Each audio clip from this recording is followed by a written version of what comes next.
ونصلي على رسوله الكريم أما بعد فأعوذ بالله من الشيطان الرجيم بسم الله الرحمن الرحيم رب اشرح لي صدري ويسر لي أمري واحلل عقدة من لساني يفقهوا قولي۔ نماز عیدین، عیدین عید کا تسنیہ ہے، یعنی دو عیدیں، دونوں عیدوں پر نماز ہے۔ حضرت علی رضی اللہ عنہ فرماتے ہیں الغسل یوم الجمعۃ و یوم عرفہ و یوم النحر و یوم الفطر، جمعہ، عرفہ، قربانی اور عید الفطر کے دن غسل کرنا چاہیے۔ حضرت عبداللہ بن عمر رضی اللہ عنہ عید کے دن عیدگاہ کی طرف نکلنے سے پہلے غسل کیا کرتے تھے۔ امام نووی فرماتے ہیں کہ عید کے دن غسل کے مسئلے میں حضرت ابن عمر کے اثر سے استدلال اور جمعہ کے غسل پر قیاس کیا گیا ہے۔ عید الفطر کے لیے گھر سے نکلنے سے پہلے صدقہ فطر ادا کرنا چاہیے۔ عیدگاہ میں پہنچ کر صدقۃ الفطر ادا کرنا درست نہیں، بلکہ اسے نماز عید کے لیے نکلنے سے پہلے ادا کرنا چاہیے۔ چاہے آپ 1-2 دن پہلے ادا کر دیں، لیکن بعض لوگ عیدگاہ پہنچ کے وہیں کوئی مل گیا تو اس کو دے دیا، تو اس سے زیادہ بہتر کیا ہے کہ نکلنے سے پہلے، یعنی عید کی نماز کی نیت کر کے گھر سے نکلنے سے پہلے دیا جائے۔ عید اگر جمعہ کے دن ہو تو نماز عید پڑھنے کے بعد جمعہ پڑھ لیں یا پھر ظہر بھی پڑھ سکتے ہیں۔ رسول اللہ صلی اللہ علیہ وسلم نے عیدین کی نماز آذان اور تکبیر کے بغیر پڑھی، یعنی عام نمازوں میں اور عید کی نماز میں فرق کیا۔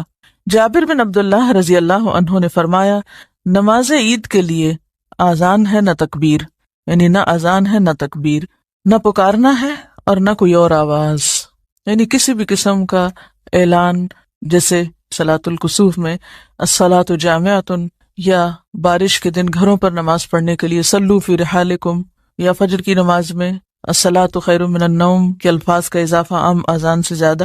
تو اس طرح کا کوئی بھی قول یا جملہ یا پکار یا دعا کچھ بھی نہیں نماز عید سے قبل۔ آپ صلی اللہ علیہ وسلم نے عیدگاہ میں سوائے عید کی 2 رکعتوں کے نہ پہلے نفل پڑھے نہ بعد میں۔ نبی صلی اللہ علیہ وسلم عید الفطر میں کچھ کھا کر نماز کو نکلتے اور بقرہ عید میں نماز پڑھ کر کھاتے۔ رسول اللہ صلی اللہ علیہ وسلم عید الفطر کے روز طاق کھجوریں کھا کر عیدگاہ جایا کرتے تھے، یعنی 1، 3، 5 یا 7۔ حضرت انس بن مالک رضی اللہ عنہ جب شہر جا کر عید کی نماز با جماعت ادا نہ کر سکتے تو اپنے غلاموں اور بچوں کو جمع کرتے اور اپنے غلام عبداللہ بن ابی عتبہ کو شہر والوں کی نماز کی طرح نماز پڑھانے کا حکم دیتے۔ تو اس سے کیا پتہ چلتا ہے کہ گاؤں وغیرہ میں بھی عید کی نماز پڑھی جائے گی۔ رسول اللہ صلی اللہ علیہ وسلم کے پاس ایک سوار آیا، اس نے گواہی دی کہ انہوں نے کل چاند دیکھا تھا، تو آپ نے ہمیں روزہ افطار کرنے کا حکم دیا اور دوسرے دن عید کی نماز پڑھی، کیونکہ رؤیت ہلال کی خبر اتنی دیر میں پہنچی کہ نماز عید کا وقت نکل چکا تھا۔ عید کے دن مسجد میں صحابہ نے جنگی کھیلوں کا مظاہرہ کیا، یعنی عید کا دن کھیل کود کا بھی ہے، خوشی کا دن ہے۔ عبداللہ بن بصر رضی اللہ عنہ عید الفطر کے روز نماز کے لیے گئے، امام نے نماز میں تاخیر کر دی تو وہ فرمانے لگے رسول اللہ صلی اللہ علیہ وسلم کے زمانے میں ہم اس وقت نماز سے فارغ ہو چکے ہوتے تھے۔ راوی کہتا ہے کہ یہ چاشت کا وقت تھا۔ عیدگاہ جس راستے سے جائیں واپسی پر راستہ تبدیل کر دیں۔ عیدگاہ میں عورتیں، حضرت ام عطیہ رضی اللہ عنہا کہتی ہیں کہ ہمیں حکم دیا گیا کہ ہم سب عورتوں کو، حتیٰ کہ حیض والیوں اور پردہ والیوں کو بھی، دونوں عیدوں میں گھروں سے نکالیں تاکہ وہ سب مسلمانوں کی جماعت یعنی نماز اور ان کی دعا میں حاضر ہوں۔ اور فرمایا حیض والیاں جائے نماز سے الگ رہیں، یعنی نماز نہیں پڑھیں یا صف میں نہ بیٹھیں بلکہ پیچھے ہٹ کے بیٹھیں، لیکن مسلمانوں کی دعاؤں اور تکبیروں میں شامل رہیں۔ تو اس سے بھی کیا پتہ چلتا ہے کہ حائضہ عورت ذکر کر سکتی ہے کہ نہیں؟ جی ہاں، دعا میں شریک ہو سکتی ہے، دعا مانگ سکتی ہے تاکہ اللہ کی رحمت اور بخشش سے حصہ پائیں۔ ایک عورت نے عرض کیا کہ اگر ہم میں سے کسی کے پاس چادر نہ ہو تو پھر وہ کیسے عیدگاہ میں جائے؟ فرمایا اس کو اس کی ساتھ والی عورت چادر اڑا دے۔ یہاں کون سی چادر مراد ہے؟ جلباب، جو گھر سے باہر نکلتے وقت عورت اوڑھے گی۔ یہ نہیں کہا کہ وہ بغیر چادر کے ہی چلی جائے، بلکہ وہ دوسری سے چادر یا تو ادھاری لے لے یا پھر اسی کی چادر میں گھس کے چلی جائے۔ رسول اللہ صلی اللہ علیہ وسلم صحابہ اور صحابیات کو، حتیٰ کہ حیض والی عورتوں کو بھی ساتھ لے کر عیدگاہ کی طرف جاتے۔ آپ کی عیدگاہ مسجد نبوی سے 1000 فٹ کے فاصلے پر تھی۔ یہ عیدگاہ البقیع کی طرف تھی، یعنی مسجد میں آپ نے نماز نہیں پڑھائی عید کی، بلکہ الگ کھلی جگہ پر، اور اس میں سب کو شریک ہونے کا حکم دیا، جس میں مرد، عورتیں، بچے سبھی شامل تھے۔ دیکھیں عید کی نماز تو ہے اجتماعی نماز، گھر میں پڑھنے والے نفل نہیں ہے عید کی نماز، ٹھیک ہے، کیونکہ نکلنے کے لیے کہا گیا نا۔ اور پھر ان عورتوں کو بھی نکلنے کے لیے اگر کہا گیا جنہیں نماز نہیں پڑھنا، تو پھر جن کو پڑھنا ہے ان کو تو نکلنا ہی ہے، اللہ ہی کہ گھر والے نہیں مانتے تو جھگڑا فساد نہ کریں، لیکن سنت یہی ہے اور ثابت سنت ہے، اور اس سے مقصود دشمن پر مسلمانوں کی تعداد کا رعب ڈالنا بھی تھا۔ رسول اللہ صلی اللہ علیہ وسلم اور حضرت ابو بکر اور عمر عیدین کی نماز خطبے سے پہلے پڑھتے تھے، یعنی نماز سے پہلے کوئی خطبہ نہیں، کچھ نہیں، پہلے نماز اور بعد میں خطبہ۔ تکبیرات عید، حافظ ابن حجر رحمہ اللہ تکبیرات کے پڑھنے کے بارے میں فرماتے ہیں کہ رسول اللہ صلی اللہ علیہ وسلم سے اس بارے میں کوئی حدیث ثابت نہیں، یعنی کہ تکبیر کے الفاظ کون سے تھے۔ یہ تو آتا ہے وَلِتُكَبِّرُوا اللَّهَ عَلَىٰ مَا هَدَاكُمْ، لیکن جیسے بڑی عید کے موقع پر حج کے ریفرنس میں یہ آیت نازل ہوئی تھی منا میں پڑھنے کے لیے، لیکن تکبیر کے الفاظ کون سے ہوں تو اس کے بارے میں ابن حجر کہتے ہیں کہ کوئی بھی روایت ثابت نہیں۔ صحابہ کرام سے جو صحیح ترین روایت مروی ہے وہ حضرت علی رضی اللہ عنہ کا قول ہے۔ حضرت علی رضی اللہ عنہ عرفہ کے دن 9 ذوالحج کی فجر سے لے کر 13 ذوالحج کی عصر تک تکبیرات کہتے۔ حضرت عبداللہ بن عمر عید الفطر کے دن گھر سے عیدگاہ تک تکبیرات کہتے۔ امام زہری کہتے ہیں کہ لوگ عید کے دن اپنے گھروں سے عیدگاہ تک تکبیرات کہتے، پھر امام کے ساتھ تکبیرات کہتے، تو آثار صحابہ اس زمن میں واضح ہیں۔ عبداللہ بن عباس 9 ذوالحج نماز فجر سے لے کر 13 ذوالحج نماز عصر تک ان الفاظ میں تکبیرات کہتے۔ یہ عبداللہ بن عباس کا ورژن ہے۔ اللہ اکبر کبیرہ، اللہ اکبر کبیرہ، اللہ اکبر و اجل، اللہ اکبر وللہ الحمد۔ اللہ سب سے بڑا ہے، بہت بڑا، اللہ سب سے بڑا ہے، بہت بڑا، اللہ سب سے بڑا ہے اور سب سے زیادہ صاحب جلال ہے، اللہ سب سے بڑا ہے، اللہ ہی کے لیے ساری تعریف ہے۔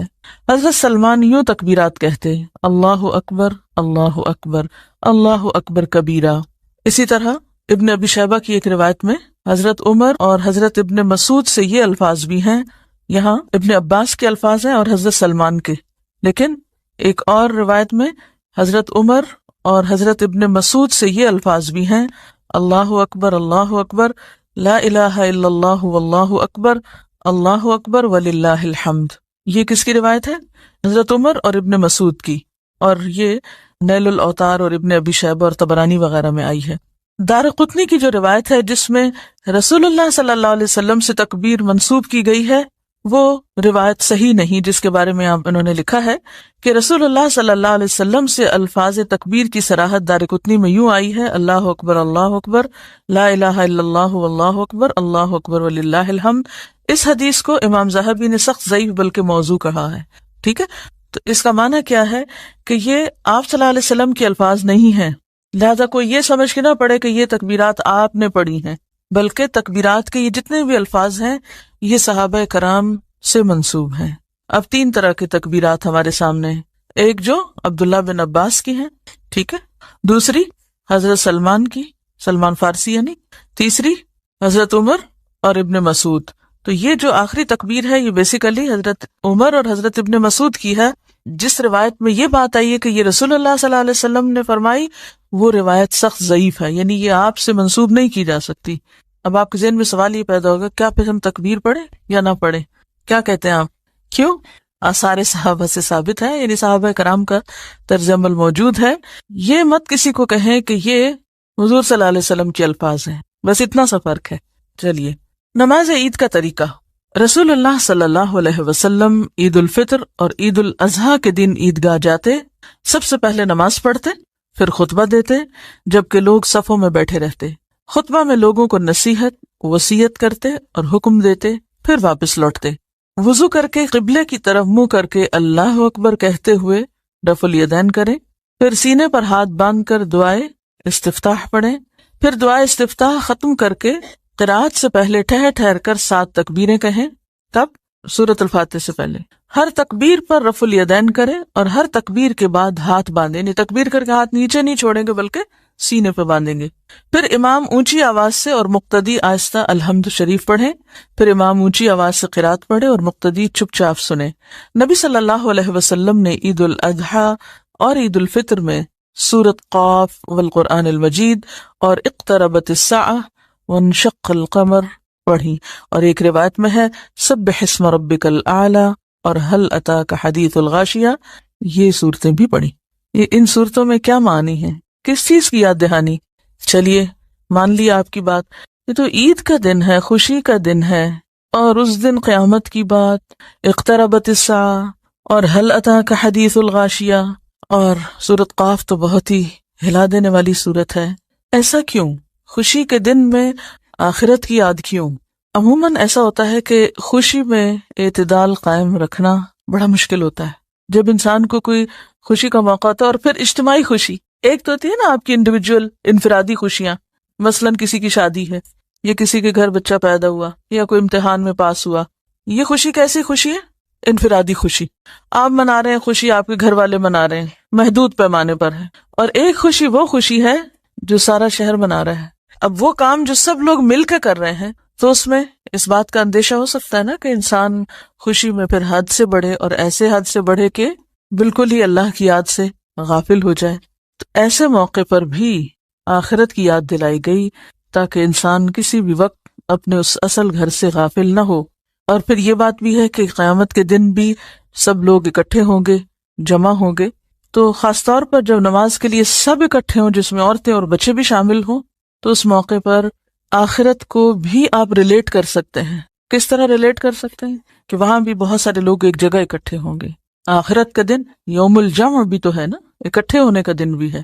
بہتر ہے کہ سورۃ فاتحہ کے بعد مسنون قرات کی جائے۔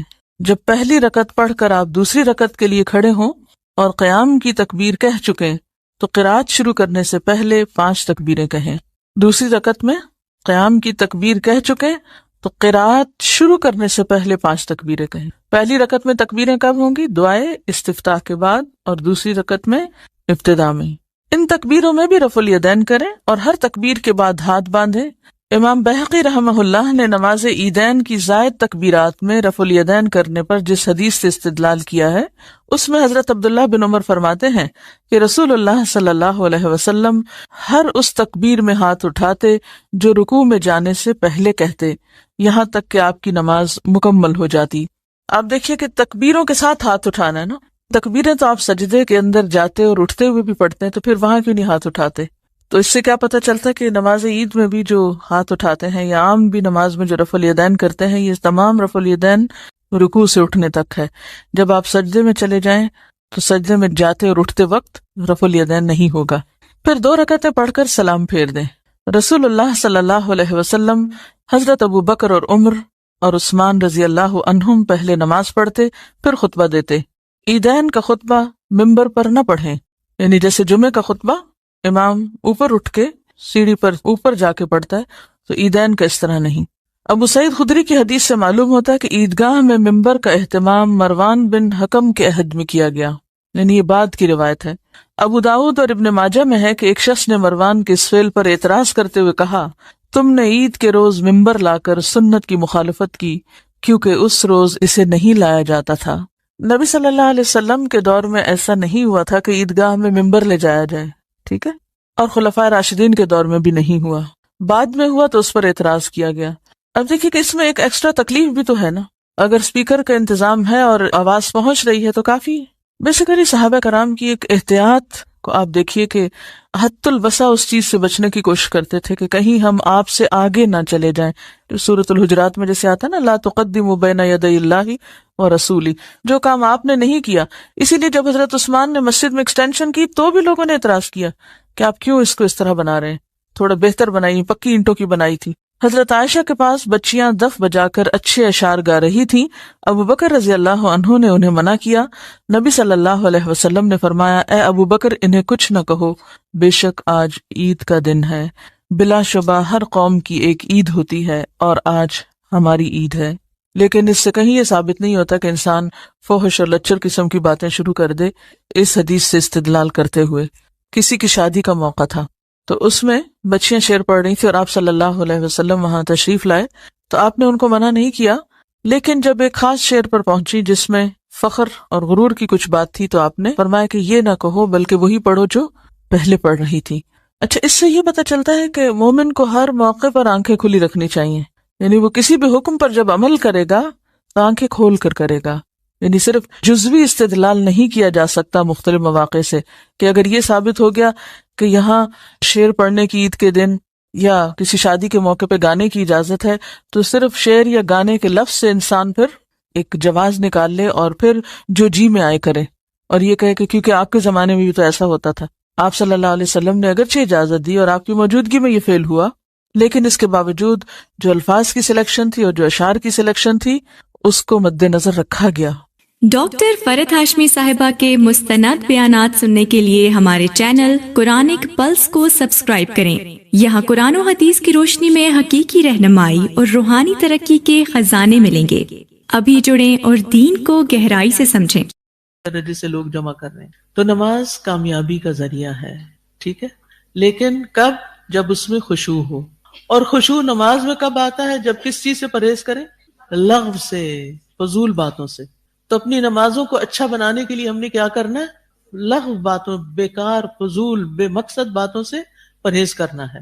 نماز اللہ تعالیٰ کی رحمت حاصل کرنے کا ذریعہ ہے، بخشش کا ذریعہ ہے، اللہ کے قرب کا ذریعہ ہے، اللہ کے دیدار کا ذریعہ ہے۔ نبی صلی اللہ علیہ وسلم نے ایک دفعہ فرمایا، 14ویں رات کے چاند کی طرف دیکھا اور فرمایا تم لوگ ضرور اپنے رب کو اسی طرح دیکھو گے جس طرح اس چاند کو دیکھ رہے ہو، یعنی جس طرح چاند کو دیکھنے میں کوئی مشکل نہیں ہو رہی، ایسے ہی رب کو اپنے سامنے دیکھو گے اور تمہیں اس کے دیدار میں کوئی مشقت نہیں ہوگی۔ بس اگر تمہیں اس کی طاقت ہو کہ سورج طلوع ہونے کے پہلے اور غروب ہونے کے بعد کی نمازوں میں سستی نہ کرو تو ایسا کر لو، یعنی اگر رب کا دیدار چاہتے ہو تو پھر نمازوں میں سستی نہیں۔ اچھا، نماز میں سستی کون کرتا ہے؟ یا جہاں مومن خشوع اختیار کرتے ہیں وہاں منافق مارے بندے آتے ہیں۔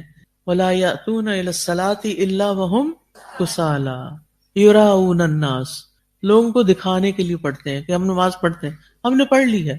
پھر اسی طرح یہ ہے کہ نماز سکون اور راحت کا ذریعہ ہے، نماز تزکیہ نفس کا ذریعہ ہے۔ إِنَّ الصَّلَاةَ تَنْهَىٰ عَنِ الْفَحْشَاءِ وَالْمُنكَرِ وَلَذِكْرُ اللَّهِ أَكْبَرُ، اللہ کا سب سے بڑا ذکر ہے، یا اللہ کا ذکر سب سے بڑی چیز ہے۔ وَاللَّهُ يَعْلَمُ مَا تَصْنَعُونَ۔ اور پھر یہ ہے کہ نماز شعوری عبادت ہے، شعوری عبادت۔ شعوری عبادت کا کیا مطلب ہے؟ کہ ہوش و حواس کی حالت میں پڑی، اگر کوئی نشے سے ہو تو کیا کہتے ہیں؟ لا تقربوا الصلاۃ وانتم سکارا، یس۔ اسی طرح سخت نیند آئی ہوئی ہو، پتہ ہی نہ چلے کیا پڑھ رہے ہیں، تو اور بھی کچھ حالتیں ایسی ہیں۔ عمار بن یاسر کہتے ہیں میں نے رسول اللہ صلی اللہ علیہ وسلم کو فرماتے ہوئے سنا کہ آدمی نماز پڑھ کر اس حال میں لوٹتا ہے کہ کبھی اس کے لیے اس کی نماز کا 10واں حصہ، 1/10 اونلی، کبھی 9واں، کبھی 8واں، 7واں، 6واں، 5واں، 4واں، تہائی حصہ یا آدھا حصہ اجر لکھا جاتا ہے۔ یعنی ہر آدمی کی نماز کا اجر مختلف ہوتا ہے، تو جس کی نماز جتنی اچھی ہوگی اس کا اجر اتنا ہی زیادہ ہوگا۔ تو اس لیے ہمیں ایبسنٹ مائنڈیڈنس کے ساتھ نماز نہیں پڑھنی، بلکہ ہوش و حواس کے ساتھ نماز پڑھنی۔ اچھا، اب نماز سے پہلے کیا ہوتا ہے؟ آذان۔ اذان ہوتا ہے یا آذان ہوتا ہے؟ آذان ہوتا ہے، اذان ہوتا ہے۔ آذان کیا ہوتا ہے؟ کان، ٹھیک ہے جی۔ اذن کے آذان ہے نا، اذن کی جمع آذان ہے، ٹھیک ہے جی، ہاں۔ وَلَهُمْ آذَانٌ لَا يَسْمَعُونَ بِهَا، اور ان کے جزاک اللہ خیر، اور ان کے کان ہیں جن سے وہ سنتے ہی نہیں۔ تو یہ فرق رکھنا ہے۔ اب آپ نے بھی آذان نہیں کہنا، آج کے بعد کیا کہنا ہے؟ اذان، ٹھیک ہے۔ تو اذان کے کلمات ہیں۔ اذان یعنی اس میں کیا کیا جاتا ہے؟ لوگوں کو نماز کے لیے ریمائنڈر دیا جاتا ہے، پکارا جاتا ہے، اور اس میں کیا کہا جاتا ہے؟ پڑھیے اس کو سب۔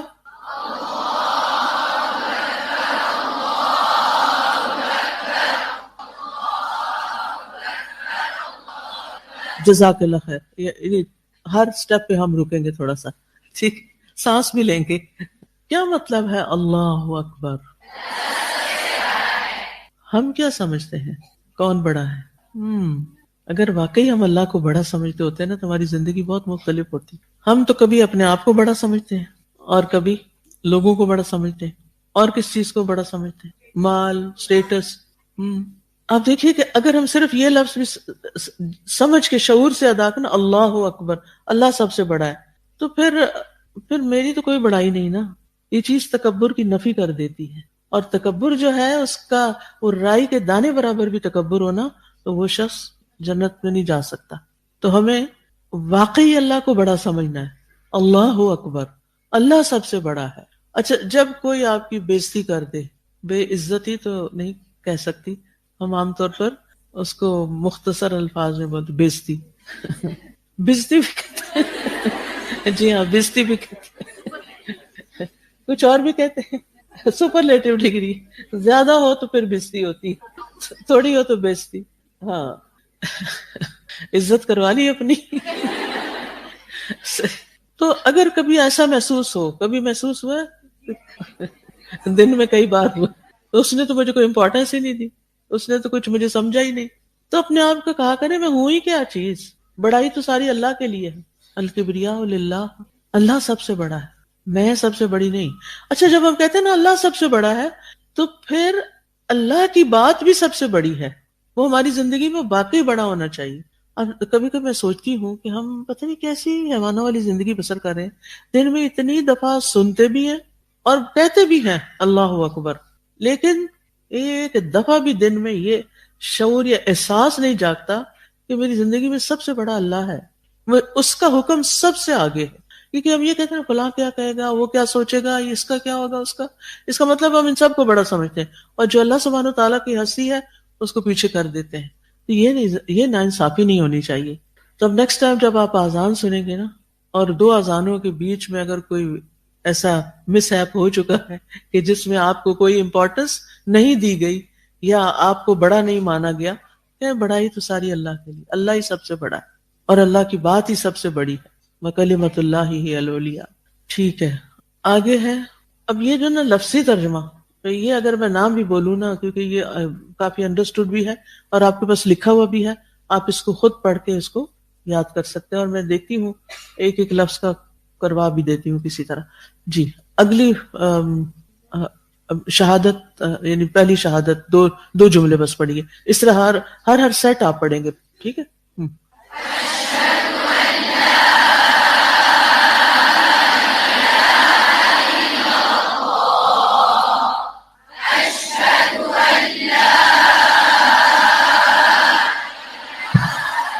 اشہد میں گواہی دیتا ہوں، ان کے لا نہیں، الہ کوئی الہ ہے، الہ برحق. لوگوں نے جھوٹے الہ بنائے ہوئے ہیں، نفس بھی الہ بنا ہوا ہے کچھ لوگوں کا، لیکن حقیقی الہ نہیں ہے کوئی الا سوائے اللہ کے. اچھا گواہی کیوں دی جاتی ہے؟ میں گواہی دیتی ہوں. آپ نے زندگی میں کبھی کہا میں اس بات کی گواہی دیتی ہوں؟ آپ کس کی گواہی دیتے ہیں؟ جس کے بارے میں آپ کو یقین ہوتا ہے کہ یہ بات یہ میری آنکھوں دیکھی چیز ہے. شاہدہ کا مطلب حاضر ہونا بھی ہوتا ہے، اسی سے لفظ مشاہدہ بھی ہوتا ہے اور گواہی کا لفظ بھی ہوتا ہے. کیونکہ گواہی اس وقت تک انسان دے نہیں سکتا جب تک کہ اس نے کوئی چیز دیکھی نہ ہو یا اس کا یقین نہ ہو، اس کو عین الیقین نہ ہو. تو میں اس بات کی گواہی دیتا ہوں. واقعی ہم گواہی دیتے ہیں کہ اللہ ہی الہ ہے، اللہ ہی معبود ہے، اللہ ہی عبادت کے لائق ہے، کوئی اور نہیں. عبادت اسی کی ہونی چاہیے اور اس کی عبادت واقعی ہونی چاہیے. ہم نا لفظ بولتے رہتے ہیں مگر ہم سوچتے نہیں کہ ہم کیا بول رہے ہیں یا کیا سن رہے ہیں. تو یہ گواہی جو ہے اس پر بنیاد ہے ہمارے اسلام لانے کی. جب کوئی مسلمان ہوتا ہے تو اس کو کیا پڑھواتے ہیں؟ یہی شہادتین پڑھواتے ہیں. کبھی آپ نے دیکھا کسی کو مسلمان ہوتے ہوئے؟ یوٹیوب پہ دیکھا ہوا ہے، ٹھیک ہے، شکر ہے وہ بھی بن گئی ہے کہ ہم نے زندگی میں جو نہیں دیکھا وہ وہاں جا کے دیکھ لیں. ٹھیک ہے. تو کیا پڑھواتے ہیں اس وقت؟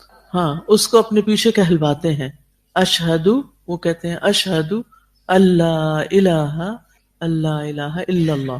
ٹھیک ہے. تو اللہ کرے کہ آپ کے ہاتھوں بھی کوئی مسلمان ہو جائے.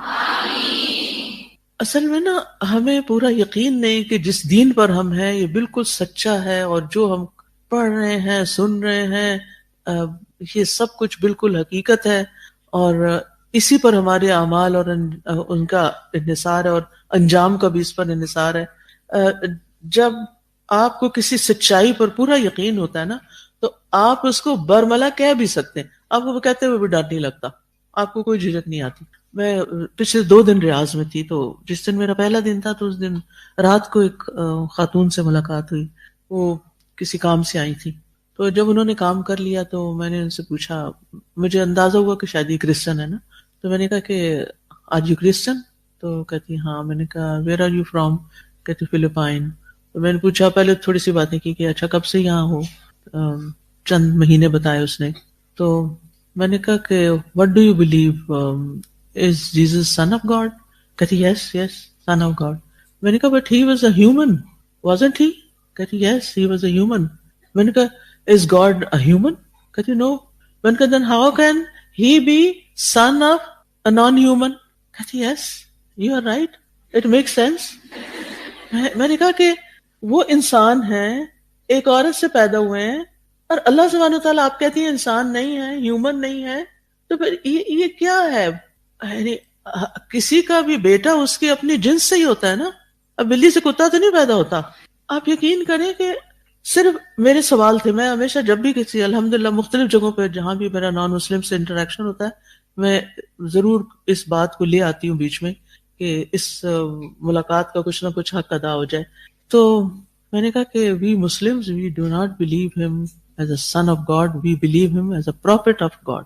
ہی was a prophet like other prophets. کہتی یس اٹ میک سینس.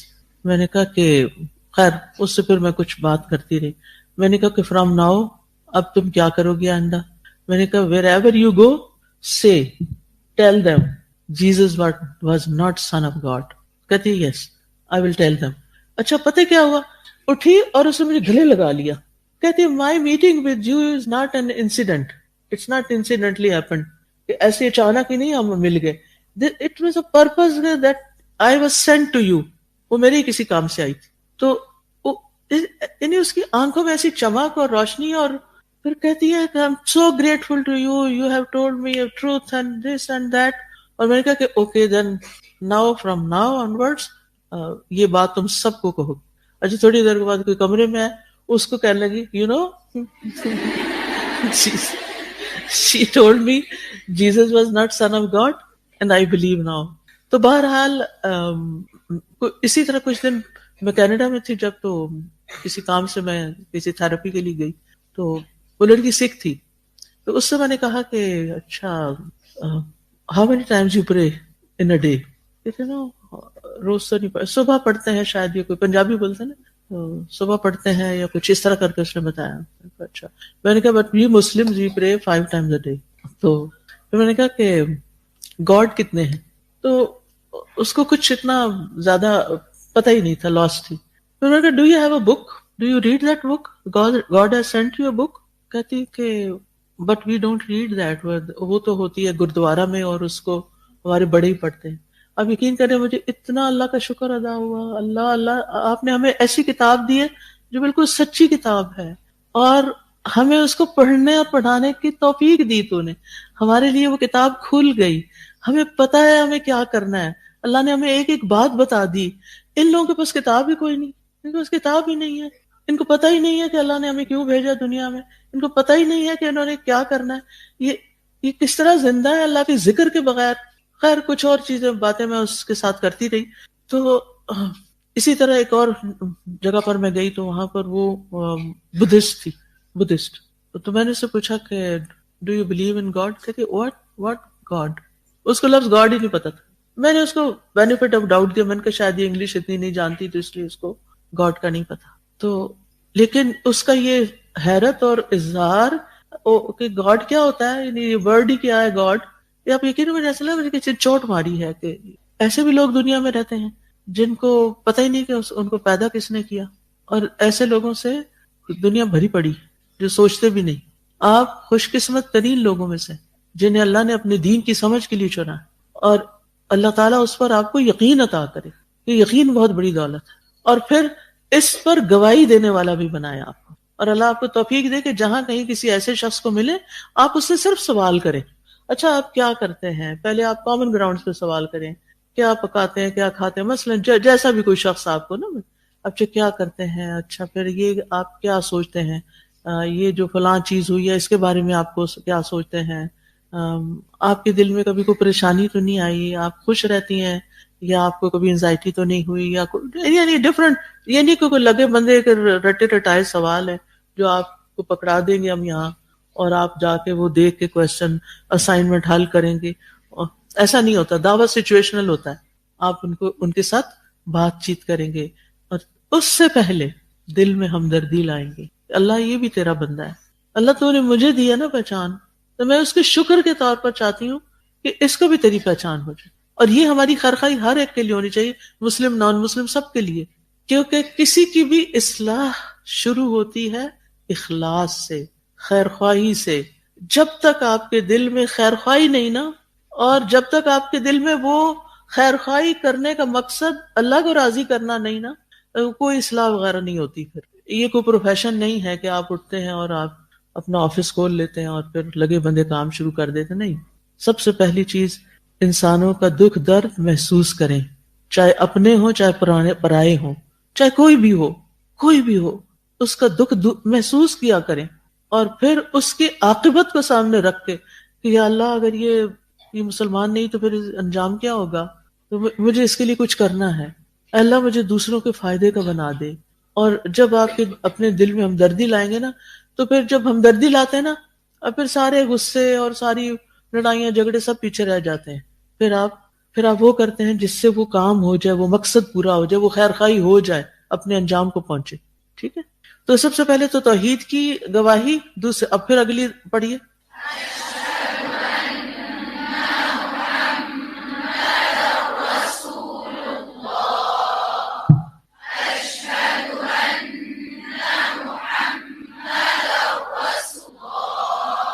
اشہد، میں گواہی دیتا ہوں، ان کہ محمدن، محمد، رسول اللہ، اللہ کے رسول ہیں، الہ نہیں ہے. ٹھیک ہے، معبود نہیں ہے بلکہ کیا ہے، رسول ہیں. کیونکہ کوئی شخص مسلمان نہیں ہو سکتا جب تک وہ لا الہ الا اللہ کے ساتھ محمد رسول اللہ نہیں کہتا.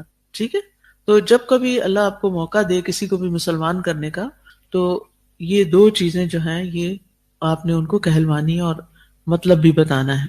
نیکسٹ پڑھیے.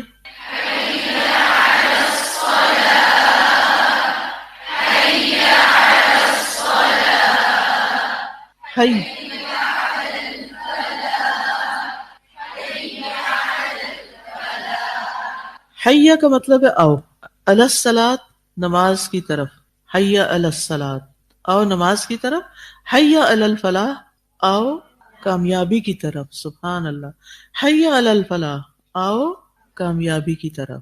گویا مؤذن ہمیں نماز کے لیے بلا کر کس چیز کی طرف بلاتا ہے؟ کامیابی کی طرف. آپ میں سے کون کون کامیابی چاہتا ہے زندگی میں؟ سبھی چاہتے ہیں، الحمدللہ میں بھی چاہتی ہوں. ٹھیک، تو اس کے بغیر کامیابی ممکن نہیں، نماز کے بغیر کامیاب نہیں ہو سکتے. نماز آپ کو ڈسپلن کرتی ہے. کامیاب ہونے کے لیے بہت اہم کوالٹی ہے لائف میں ڈسپلن ہونا.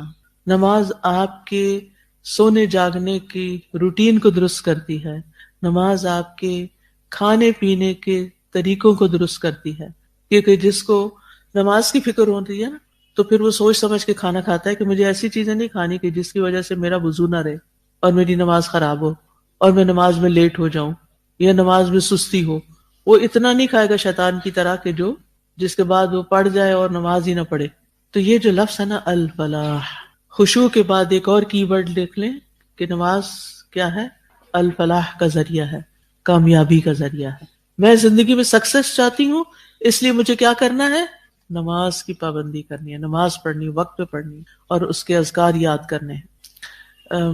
پرسوں میری میٹنگ تھی ہمارے جو ریاض میں الحمدللہ بہت سے ساتھی ہیں جو ماشاءاللہ بہت محنت کر رہے ہیں اور بہت اچھی طرح اوروں کو دین کی طرف یعنی سکھا رہے ہیں، جیسے آپ کے گروپ انچارجز ہیں، جیسے آپ کے دیگر ٹیچرز ہیں. تو ان کو مل کے بہت ہی